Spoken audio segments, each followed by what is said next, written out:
মন্দারকে বাঁচাতে এবার ছদ্মবেশ নিয়ে নিল শ্যামলী আর রোহিণী। হ্যাঁ বন্ধুরা, এমনটাই দেখা যাবে। তাই সম্পূর্ণ জানতে ভিডিওটিতে লাইক দিয়ে চ্যানেলটি সাবস্ক্রাইব করে দেখতে থাকুন।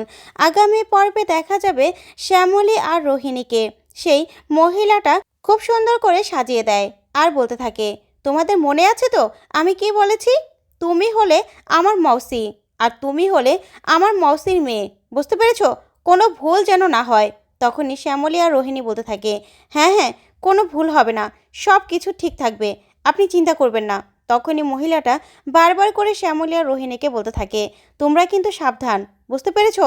না হলে কিন্তু ধরা পড়ে গেলে সর্বনাশ হয়ে যাবে, সর্বনাশ হয়ে যাবে, ওর সঙ্গে সঙ্গে তোমরাও কিন্তু শেষ হয়ে যাবে। তখন শ্যামলী বলতে থাকে, আপনি ভাববেন না, আপনি একদম ভাববেন না, আমরা ঠিক মন্দারকে ছাড়িয়ে নিয়ে তারপরেই আসবো, তার আগে আমরা আসবো না। তখন এই কথা শুনেই মহিলাটা শ্যামলী আর রোহিণীকে আশীর্বাদ করে দেয়। তো বন্ধুরা, আজকের আপডেটটি কেমন লাগলো কমেন্ট করে জানান।